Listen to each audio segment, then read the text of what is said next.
C'est bon.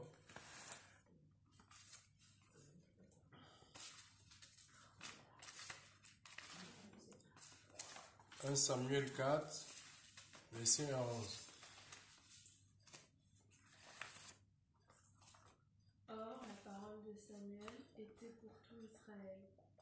Et Israël sortit en guerre à la rencontre des Philistins, et campa près d'Ébénézer, et les Philistins campèrent à Aphek. Et les Philistins se rangèrent en bataille contre Israël, et le combat s'engagea, et Israël fut battu par les Philistins, qui tuèrent en bataille rangés dans la campagne environ 4000 hommes. Et le peuple étant rentré au camp, les anciens d'Israël dirent: Pourquoi l'Éternel nous a-t-il laissé battre aujourd'hui par les Philistins? Faisons venir Silo, l'arche de l'alliance de l'Éternel, et qui vienne au milieu de nous, et nous délivre de la main de nos ennemis. Le peuple envoya donc à Silo, d'où l'on apporta l'arche de l'alliance de l'Éternel des armées, qui habite entre les chérubins et les deux fils d'Élie, Ophni et Phiné, y était avec l'arche de l'alliance de Dieu. Et comme l'arche de l'Éternel entrait au camp, tout Israël jeta de si grands cris de joie que la terre en retentit. Et les Philistins, entendant le bruit des cris de joie, dirent: Que veulent dire ces grands cris de joie au camp des Hébreux? Et ils surent que l'arche de l'Éternel était venue au camp. Et les Philistins eurent peur, car ils disaient: Dieu est venu au camp, et ils dirent: Malheur à nous, car il n'en était pas ainsi ces jours passés. Malheur à nous, qui nous délivrera de la main de ces dieux puissants. Ce sont des dieux qui ont frappé les Égyptiens de toutes sortes de plaies au désert. Philistins, renforcez-vous et agissez en hommes, de peur que vous ne soyez esclaves des Hébreux, comme ils ont été les vôtres. Soyez donc hommes et combattez.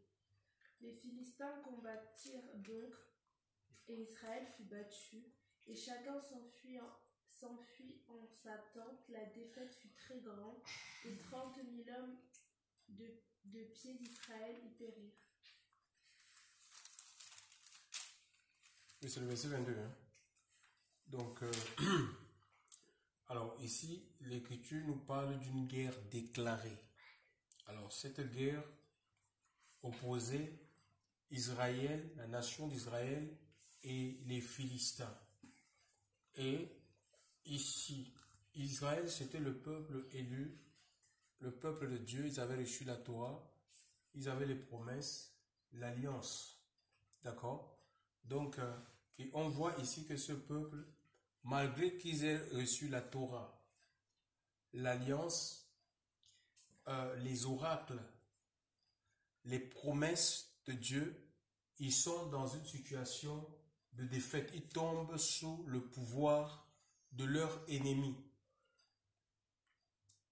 Alors, qu'est-ce qui va se passer? Eux-mêmes, dans leur âme et conscience, ils sont convaincus que mais c'est pas normal. Parce que si Dieu est avec un peuple, qui peut être contre ce peuple? Tous les armées du monde rassemblées ne peuvent pas contre ce peuple. Ils avaient l'expérience de... Parce que c'était un peuple du livre. Ils lisent la Torah. Ils avaient connaissance de la victoire que Dieu avait donnée à leur ancêtre Abraham sur 5 armées. Sur 5 armées confédérées, chers frères et sœurs, qui avaient lutté contre Abraham, et Abraham eut la suprématie, la supériorité sur ces armées. Ils avaient connaissance de ce que Dieu avait fait à travers Moïse. Alors, qu'est-ce qu'ils vont faire? Le verset 3, écoutez ce qu'ils disent. Et le peuple rentra dans le camp, et les anciens, donc après avoir été battus en fait, après avoir été battus, ils rentrent dans le camp, et les anciens d'Israël disent: Pourquoi l'Éternel ne nous a-t-il pas... pourquoi l'Éternel nous a-t-il battus aujourd'hui devant les Philistins. Alors, c'est une interrogation en fait. Alors, qu'est-ce qu'ils font? Ça dit qu'ils ne laissent pas Dieu leur révéler la cause. Ça dit qu'ils ne laissent pas la possibilité. Ils posent des questions et ils ne laissent pas la possibilité à Dieu de leur révéler la cause. Il y a des fois, nous aussi, on est un peu comme ces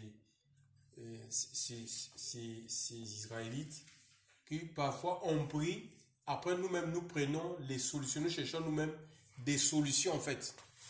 On prie, on ne laisse pas le Seigneur agir, le Seigneur nous révéler la direction, nous-mêmes nous prenons des résolutions. C'est ce qui va se passer avec eux. Qu'est-ce qu'ils font? Écoutez, ils posent la question, je veux un silence s'il vous plaît. Parce que là c'est le confinement, c'est vraiment l'étude, prendre du temps. C'est pas les affaires qu'on allait dans les assemblées, on fait 30 minutes, tout est réglé. 15 minutes de louange, 15 minutes d'intercession, ou les cultes chronométrés. Il faut sortir de ça, les cultes chronométrés.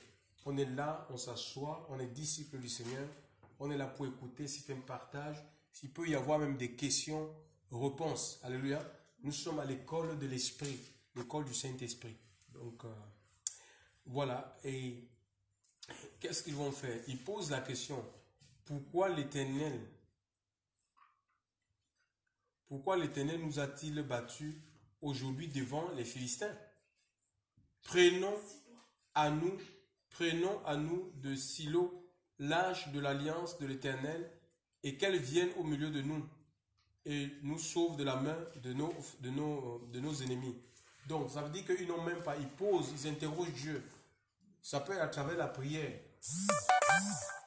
Pour connaître le pourquoi. Mais en même temps, ils disent prénom, ça dit qu'ils utilisent leur intelligence humaine. Peut-être ils ont dit, mais peut-être parce que nous sommes allés dans ce combat, dans cette bataille, et nous avons laissé l'arche de l'alliance. D'accord? Ils ont dit eux-mêmes, c'est-à-dire ils sont imaginés que, mais parce qu'il n'y avait pas l'arche de l'alliance. Il n'y avait pas l'arche de l'alliance, sûrement, c'est l'absence de l'arche de l'alliance est cause de notre défaite. Alors, donc, ils sont allés à Silo, ils ont récupéré l'arche de l'alliance,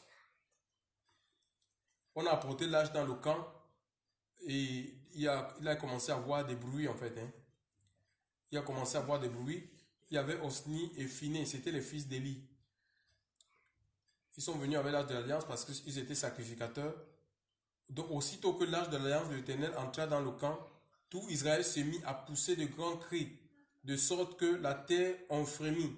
Et les Philistins entendirent les bruits, les cris de dire, quel est ce bruit de grands cris dans le camp des Hébreux? Et ils surent que l'arche de l'Éternel était venue dans le camp, et les Philistins craignirent, car il dit, Dieu est venu dans le camp, et ils dirent, malheur à nous, car il n'en a jamais été ainsi auparavant.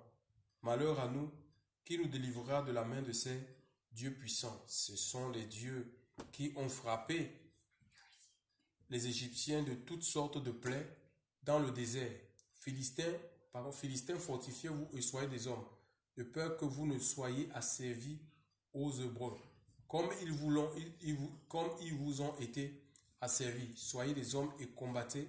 Et les Philistins combattirent, et Israël fut battu, c'est-à-dire qu'il fut battu et s'enfuit chacun à sa tente, et la défaite fut très grande. Il tomba d'Israël 30 000 hommes de pied. Et l'âge de Dieu fut prise, et les deux fils d'Élie, Ophni et Phiné, moururent. Voyez un peu. Donc, on nous dit ici que malgré que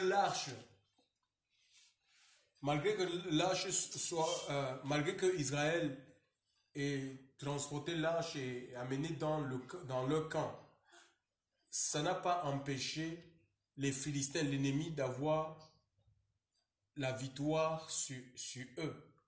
Vous voyez? Premièrement, ils ont été battus pour la première fois et ils se sont interrogés pourquoi est-ce que Dieu permet qu'on ait des défaites. Ils n'ont pas entendu que Dieu leur réponde, leur révèle la cause de la défaite.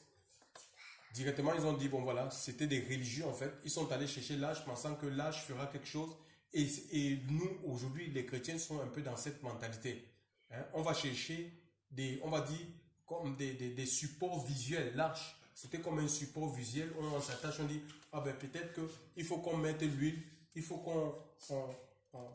on cherche on va s'appuyer sur l'eau, on va chercher le sel, pensant qu'on aura la victoire. Non, non, non, ça n'a rien à voir, chers frères et sœurs.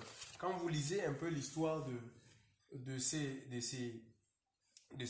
Israélites, alors nous avons d'abord, il y a Ophni et Phiné qui étaient, parce qu'en fait, dans l'arche là, le but c'est pas de porter l'arche. L'arche aujourd'hui, ça peut représenter un peu la Bible que nous portons. Hein? Ou ça peut être des camps que nous avons construits, qu'on appelle des églises, des assemblées, des pupitres, tout ça. Ça peut symboliser l'âge. Quelqu'un peut lire 1 Roi 8, verset 9 à haute voix, s'il vous plaît.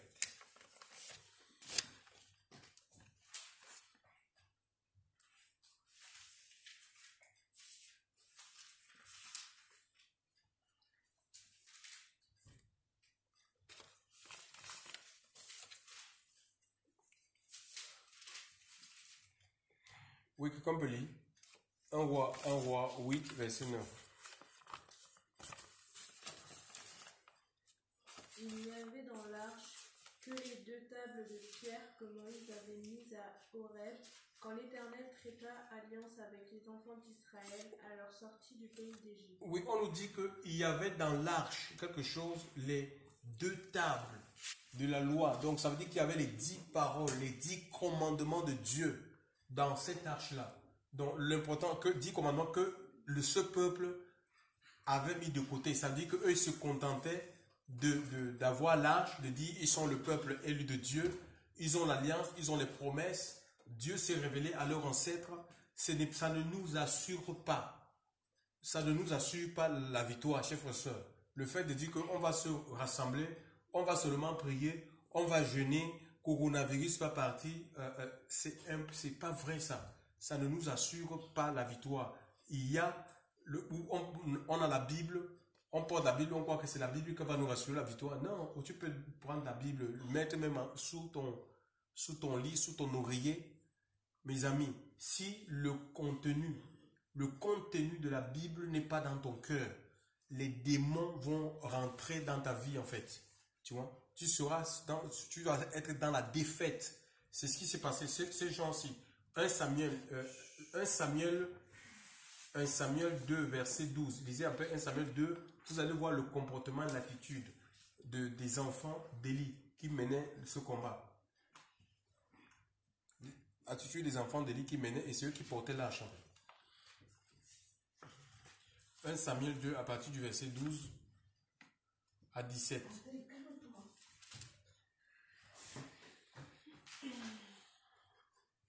Oui, qu'est-ce qu'il dit? Or, les fils d'Élie, étant des scélérats, ils ne connaissaient point l'Éternel. Oui, ils étaient infidèles. Comment on peut dire que les fils de Li, les fils de Li étaient des fils de Bélial et ils ne connaissaient pas Dieu et pourtant ils étaient sacrificateurs? Comment on peut être sacrificateur et on n'a pas la connaissance de Dieu? Comment on peut être enfant de Dieu? Parce qu'aujourd'hui, dans 1 Pierre 2, verset 9, il est dit, c'est l'apôtre Pierre qui en parle, que Dieu a fait de tous ceux qui sont nés de l'Esprit de Dieu, tous ceux qui ont reçu Christ dans leur cœur comme Sauveur et Seigneur, sacrificateur pour Dieu. Donc, une royaume, une prêtrise royale. Comment un prêtre, quelqu'un qui est censé représenter, parce que le prêtre, il représente Dieu sur la terre, il représente les hommes. À cette époque-là, c'était des prêtres qui représentaient les hommes devant Dieu.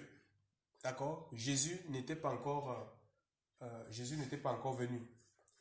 Donc, comment on peut dire qu'ils ne connaissent pas Dieu? Comment peut-on être sacrificateur et ne pas avoir la connaissance de Dieu? Oui, la connaissance des Écritures, ça ne veut pas forcément dire qu'on connaît Dieu. Hein. Donc, on a une connaissance.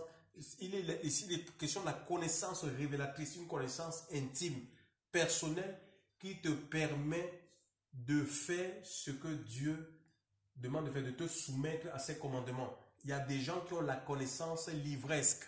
la connaissance théologique, la connaissance scripturaire, ça s'arrête là, une connaissance intellectuelle ou une connaissance raisonnée des choses de Dieu, mais leur vie, d'accord, c'était le problème, leur vie ne témoigne pas qu'ils connaissent le Seigneur. Donc ici, ce n'est pas aujourd'hui, ce n'est pas de connaître, d'avoir des écoles, être rempli des écoles bibliques, de connaître la Genèse à l'Apocalypse, et que notre vie est complètement en déphasage avec les commandements du Seigneur. Continue la lecture, ma soeur. Oui, on dit qu'ils ne connaissaient pas Dieu, oui, l'Éternel, oui. Et voici la coutume de ces sacrificateurs à l'égard du peuple. Quand quelqu'un faisait un sacrifice, le garçon du sacrificateur venait, lorsqu'on faisait bouillir la chair, ayant en sa main la fourchette à 3 dents, et il piquait dans la chaudière, ou dans le chaudron, ou dans la marmite, ou dans le pot. Le sacrificateur prenait pour lui tout ce que la fourchette enlevait. C'est ainsi qu'il faisait à tous ceux d'Israël qui venaient là à Silo. Même avant qu'on fît fumer la graisse, le garçon du sacrificateur venait et disait à l'homme qui sacrifiait, « Donne de la chair à rôtir pour le sacrificateur, car il ne prendra point de toi de la chair bouillie, mais de la chair crue. » Que si l'homme lui répondait, « On va faire fumer la graisse, après cela, prends-en tant que tu voudras. » Alors il disait, « Non, tu en donneras maintenant, sinon j'en prendrai de force. » Ah, voilà. Donc ici, voilà un problème. Il y avait un souci qui se passait au niveau des dons et des offrandes. Et c'est le même souci aujourd'hui dans les églises. Nous avons ici des sacrificateurs. Donc, Ophni et Phini, qui conduisaient le combat, la guerre, qui menaient la guerre. Il se retrouve que ce qu'ils faisaient dans le temps, c'est des gens qui imposaient, c'est-à-dire par la force. Ils prenaient les offrandes des gens, même il fallait d'abord, avant de prendre l'offrande, il fallait consommer ça même. La graisse, c'était la partie de Dieu. Donc ça veut dire que même ce qui devait revenir à Dieu, ils le prenaient en fait. Tu vois, ça veut dire qu'aujourd'hui, même les offrandes qui sont censées servir, permettre l'avancement du règne de Dieu en fait. C'est pour les gens, ils prennent cet argent pour acheter des grosses voitures, pour acheter des vestes, des montres qui coûtent 5 millions, pour vivre dans l'extravagance. Et on voit aujourd'hui, avec le confinement, ça n'a pas changé l'attitude de ces sacrificateurs. On le voit, on impose des sommes. Ils imposaient là. Ils s'imposaient dans la vie des personnes. L'Écriture nous dit, quand on lit le livre de Matthieu, la Bible dit qu'ils dévorent les maisons des veuves. Combien de personnes ont été dépouillées par ces hommes de Dieu? Combien de riches? J'ai vu des personnes riches qui sont venues riches dans les assemblées. J'ai fait des assemblées, mes enfants. J'ai vu des gens venir riches et sortir pauvres sans rien. On les a tout pris. On les a tout pris. On était plus intéressés par l'argent. On ne parle pas du péché. C'est l'argent qui intéresse les hommes de Dieu. Ils prenaient pour assouvir leur égoïsme, leur soif de posséder par la force. Ils s'imposaient, chers frères et sœurs, sur les dons. Ils méprisaient même. Ils choisissaient. Hein? Il y a des assemblées comme ça, on te dit que non, ici je ne veux pas les pièces. On vous impose des montants. C'est pas de Dieu. C'est pas de Dieu tout ça, chers frères et sœurs. On ne peut pas imposer Dieu aux gens. On ne peut pas imposer aux gens les montants d'argent aux gens à donner l'argent. On ne peut pas, même quand quelqu'un te déplace, si tu es un missionnaire, si tu es quelqu'un qui est mandaté par Dieu, tu ne peux pas dire aux gens que, par exemple, pour venir prier chez toi, pour me déplacer, ou tu dois payer le carburant. On te facture en fonction du kilométrage. Ça, les prêtres, ils font ça. Et même les pentecôtistes, ils sont rentrés dans ce genre de balle. Ce n'est pas de Dieu, chers frères et sœurs. Ce n'est pas du Seigneur. Où on t'impose un montant, quelqu'un te dit, viens, j'ai besoin d'un soutien spirituel dans ta maison. Il prie et il t'exige un montant. Non. C'est libre à toi. C'est libre à toi de donner à la personne. Ce n'est pas forcément de l'argent. Hein. Il faut qu'on soit dans les Écritures. Le Seigneur a dit, si une maison qui vous reçoit, mangez de tout ce qu'on vous présente. Hein? Il n'a jamais dit à ses disciples d'imposer quoi que ce soit. Hein? On a ici cette attitude. Ils imposent des sommes d'argent et ce n'est pas fini. Il n'avait pas que ce péché, il y avait le péché de la cupidité dans la vie de ces sacrificateurs qui avaient même été décriés par le peuple parce que le peuple se plaignait. Le peuple se plaignait, un peu comme aujourd'hui, il y a des gens qui se plaignent. Quand il y a des voix qui s'élèvent, on dit non, touchez pas l'homme de Dieu, touchez pas l'homme de Dieu. Ah bon, si l'homme de Dieu, sa vie n'est pas conforme à la parole de Dieu, parce que Dieu nous a établis quand même pour être gardiens les uns les autres, on a le droit de décrier ce comportement, cette attitude, pour l'amener à la repentance, pour qu'elle change. Hein? Pourquoi Dieu ferme? Parce que c'est une preuve d'amour. Pourquoi Dieu ferme les églises aujourd'hui? Chers frères et sœurs, c'est une preuve d'amour parce que le Seigneur ne veut pas que l'église s'enlise dans le mal, sans un problème de cupidité. La cupidité a gagné les assemblées aujourd'hui. Hein, ce qu'on dit être des bâtiments d'église. Hein, où si tu n'as pas l'argent, tu ne peux pas avoir accès à l'école, à une formation biblique. Si tu n'as pas l'argent, tu ne peux pas prendre ton baptême. Pour qu'on te donne la prophétie, il faut que tu donnes l'argent. Hein? Pourquoi on te donne une parole de connaissance, il faut que tu donnes de l'argent. Le culte moyennant finance, ça c'est le culte de Balaam. Hein? Le disciple qui a vendu, c'est Judas. Et beaucoup sont comme Judas. En fait, ils ont trouvé un moyen. Leur cœur s'est fermé à la parole de Dieu, au point où ils ont trouvé l'évangile comme étant un moyen pour exploiter, pour escroquer les gens. Donc c'est de l'escroquerie en fait, avec la Bible.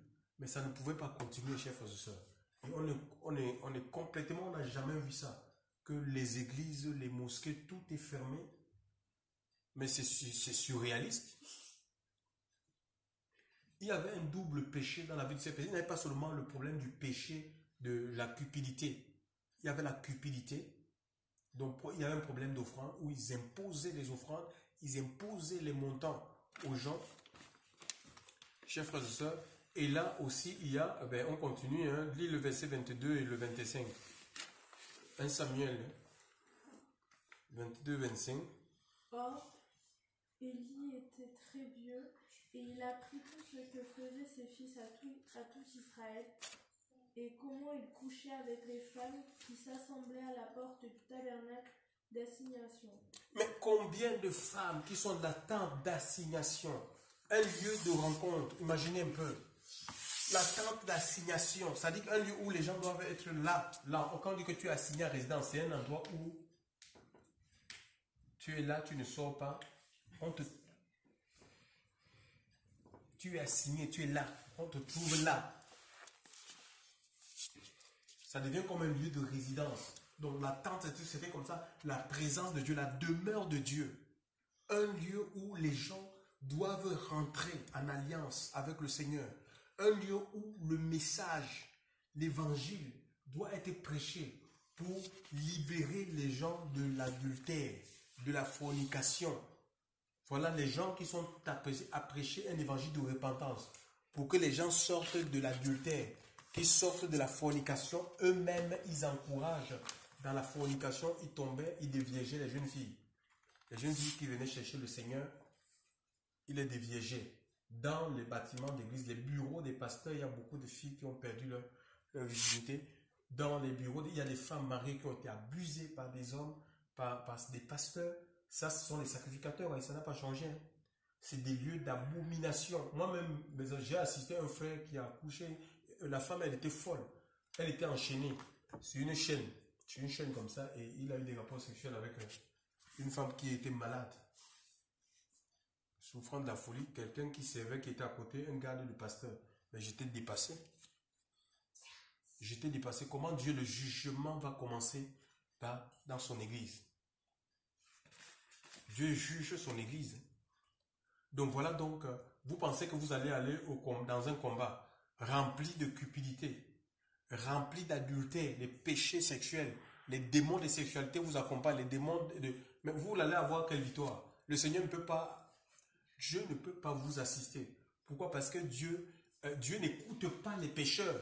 C'est ce que la Bible dit. Il n'écoute pas les pécheurs. Le péché cache la face de Dieu. Ça rend le Seigneur impuissant. Ésaïe 59 a dit, non, la main de l'Éternel n'est pas trop courte pour sauver, ni sa main, ni son oreille dure pour entendre. Ce sont vos péchés qui vous cachent sa face. Ce sont vos transgressions qui vous empêchent de... on va lire ça. Disons Ésaïe 59, s'il vous plaît. Ésaïe 59.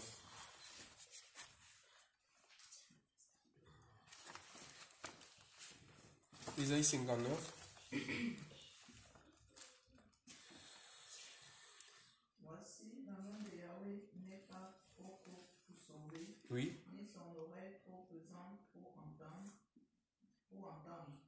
Mais ce sont vos iniquités qui mettent une séparation entre vous et vos péchés. Ce sont l'iniquité, c'est le péché qui est sans cesse répété. On te parle de ce péché, tu continues dans ce péché-là. Donc ils étaient dans des péchés où c'était devenu une habitude pour eux. Ce sont vos iniquités. Oui, Françoise? Ce sont vos péchés qui vous cachent sa face, afin qu'ils ne vous entendent pas. Oui. Car vos mains sont souillées de sang. Les mains sont souillées de sang. Et vos doigts Entre ceux qui font avorter des jeunes filles, des avortements, même des jeunes filles qui vont dans les assemblées, ils avortent. Et ils sont obligés d'avorter parce que s'ils ne sont pas mariés, ils ont peur qu'on va leur dire, mais comment vous avez fait pour être enceinte? C'est pas normal. C'est pas normal ça. Souillé de sang, c'est les injustices aussi, les mains. Hein? Un service rempli d'injustice. Il y a de favoritisme, la corruption au sein du peuple de Dieu. Comment est-ce que nous allons vivre? Comment est-ce que nous allons avoir seigneurie sur nos ennemis?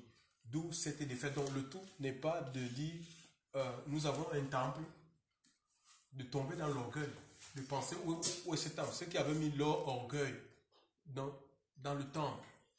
Hein, dans le temple, un peu comme les disciples du Seigneur. Les disciples du Seigneur étaient un tout petit peu, ils étaient comme impressionnés, ils admiraient le temple de Jérusalem, ils ont montré son Seigneur. Mais regarde cette bâtisse quoi. Tu vois, le Seigneur a dit, mais vous, ce que vous voyez là, il ne restera pierre sur pierre. Hein, il y a des gens comme ça qui ont mis leur orgueil dans la bâtisse. C'est pas parce que nous allons avoir la meilleure chapelle que forcément le Seigneur va agir. C'est pas la chapelle, c'est pas le bâtiment. Ça, je vous le dis. Hein. Dieu me l'a dit. Personne m'a dit, Georges, ce n'est pas le bâtiment qui fait que j'agisse ou j'attire les âmes. Ça n'a rien à voir avec le bâtiment. Jean-Baptiste n'avait pas un bâtiment. Il était au bord du Jourdain. D'accord? L'apôtre Paul n'a pas construit un bâtiment qu'on appelle église. Il était dans sa maison. Il avait loué un logement dans sa maison d'habitation. Et l'onction qu'il avait faisait que les gens venaient. Les gens venaient, chers frères et sœurs. Les gens venaient et il les enseignait. Ils allaient annoncer la bonne nouvelle. Il les enseignait la parole de Dieu. Le Seigneur m'a fait une promesse en me disant que je vais te faire rencontrer des gens riches. Il m'a dit, je vais te faire rencontrer des gens riches, mais c'est pour que tu les parles de ma parole. Et il y a une femme qui m'a appelé, c'est une femme qui est riche. Hein. J'étais étonné même. J'ai vu le numéro, je dormais. J'ai tombé comme je dis, okay. J'ai pris le téléphone et puis elle me pose une question biblique en fait, concernant une fête de Dieu. J'ai commencé à lui.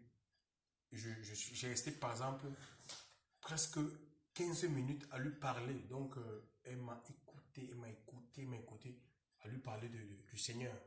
Et je lui ai demandé avec sa permission si je peux lui envoyer les vidéos. Il a dit oui, je vous assure. Donc, donc c'est pas le bâtiment en fait. Hein? Il y a des gens qui ont mis la gloire dans le bâtiment. On voit beaucoup d'abominations, beaucoup de scandales. Il y a un jeune Ivoirien qu'on a coupé la tête, on a égorgé dans un bâtiment d'église. Un Ivoirien qu'on a égorgé dans le bâtiment pour aller faire des sacrifices. Un bâtiment d'église. Hein? On dit aux gens, fuyez, sortez de Babylone. C'est devenu des lieux d'abomination.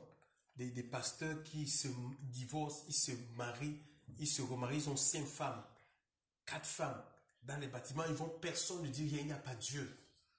Il n'y a pas Dieu. Parce que s'il y a une seule personne qui a le Seigneur, mais il sera saisi par le courroux de Dieu pour dénoncer ce genre de choses.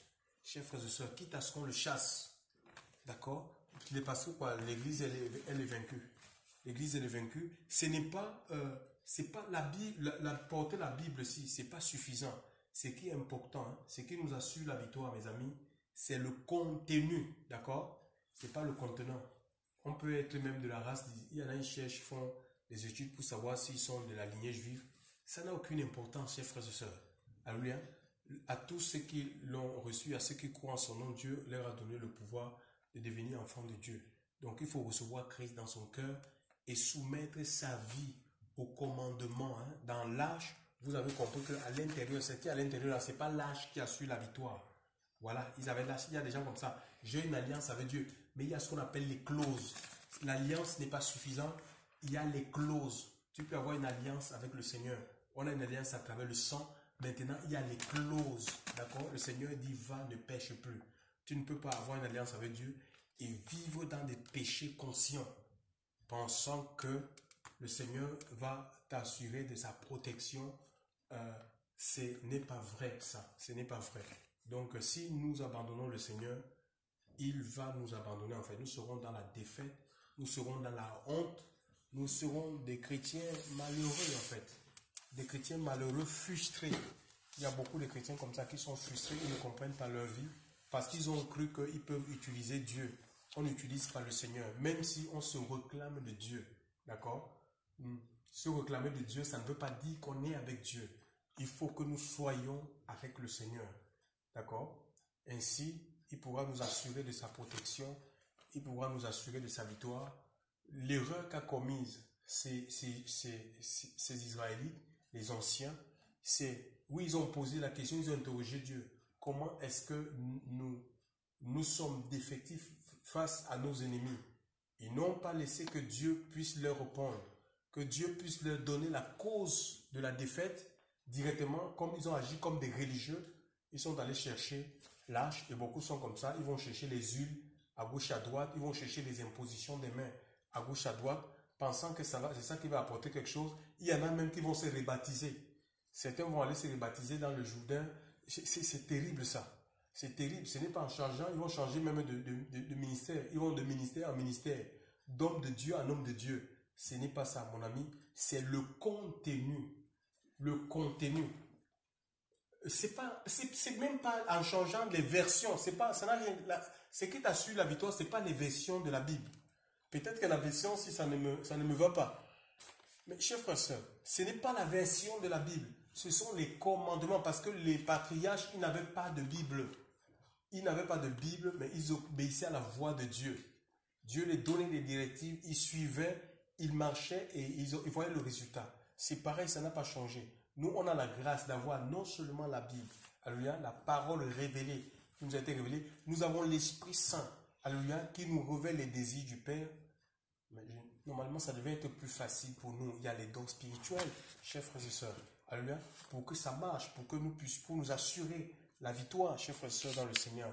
Donc, le Seigneur puisse nous aider à ne pas tomber dans l'erreur de ces anciens, parce que la vie d'Israël,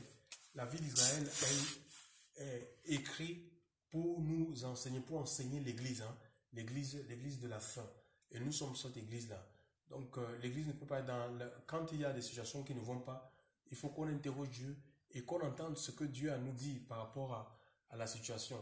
Ne cherchons pas des solutions comme ça par nous-mêmes, pensant que là, à partir de ces solutions, nous aurons des résultats. Alléluia. Donc, c'est le Seigneur qui donne la victoire. La victoire est en Christ. Restons fondés, restons enracinés dans sa parole. La victoire nous sera assurée par sa parole. Alléluia. Donc, parce que tu as gardé la parole. Si on garde, oui, Apocalypse chapitre 3. Oui, Apocalypse chapitre 3, verset 10. Parce que, oui, la victoire nous est assurée par la parole, par ses commandements. C'est ces commandements qui nous donnent la victoire, chers frères et sœurs, sur nos ennemis. Oui, Apocalypse chapitre 3, verset 10. Qu'est-ce qu'il dit?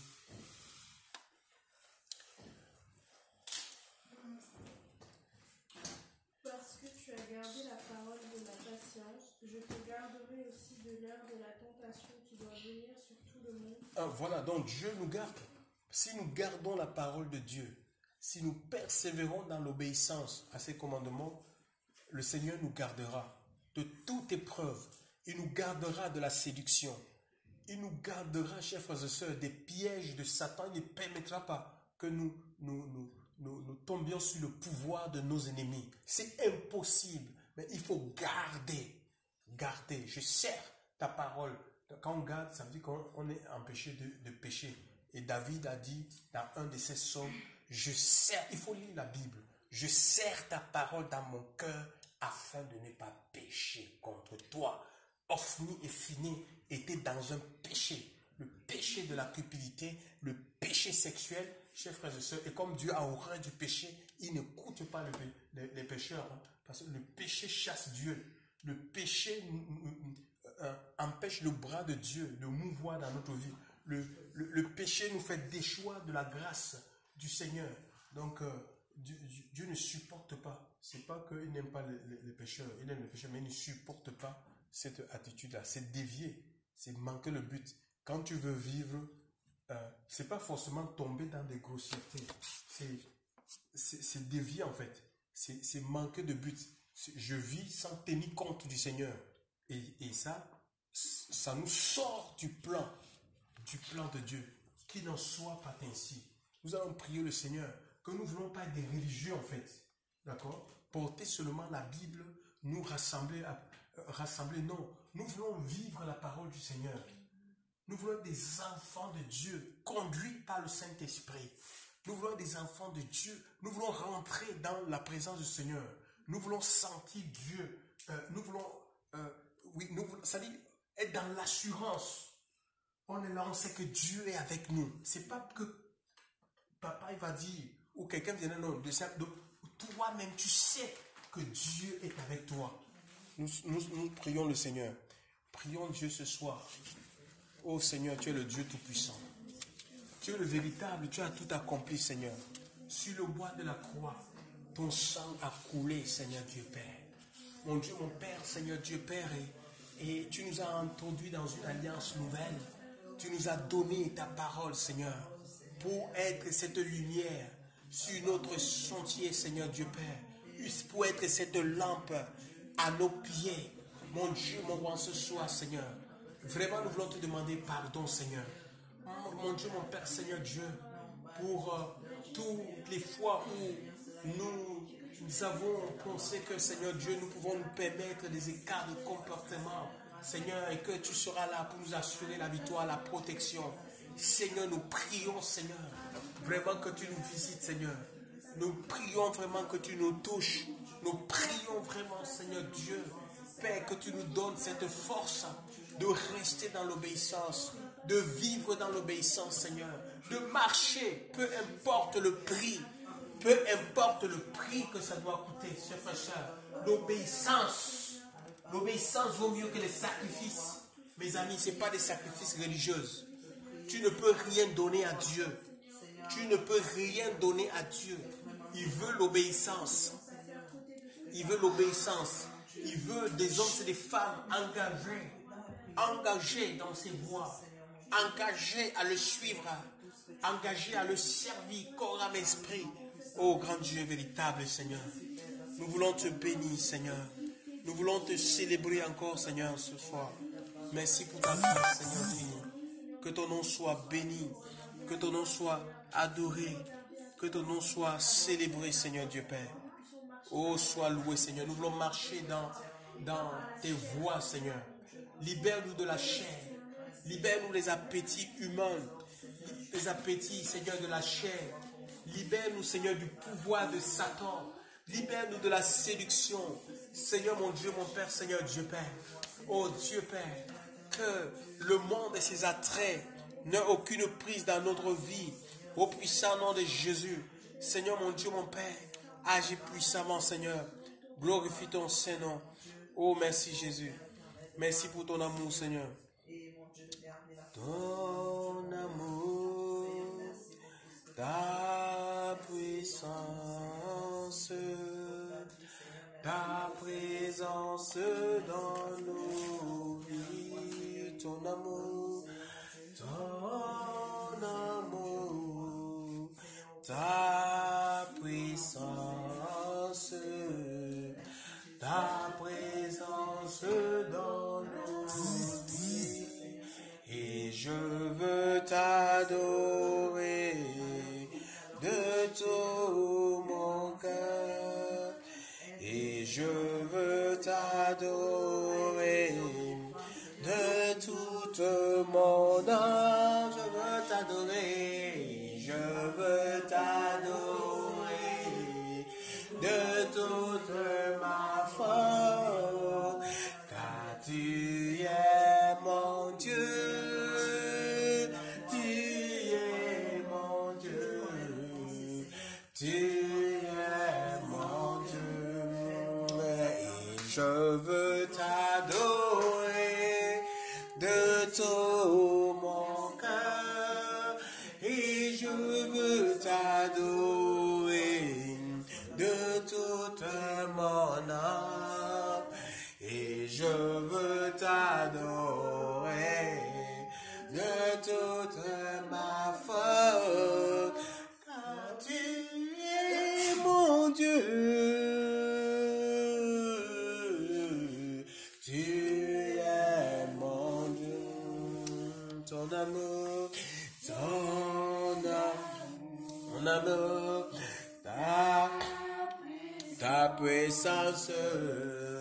ta présence dans ma ton amour, ton Shandaya Masakataya Masakaba, ta puissance, ta présence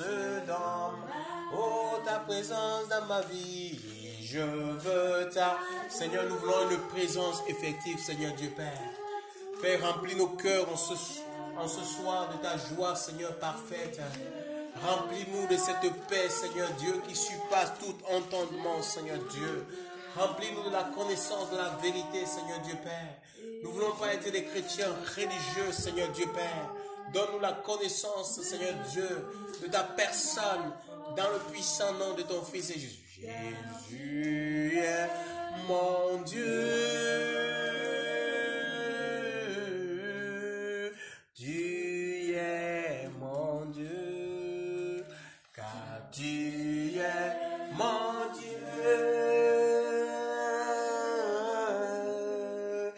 Tu es mon Dieu, car tu es mon Dieu. Mon Dieu, you are my God. Tu es mon Dieu, because you are my God.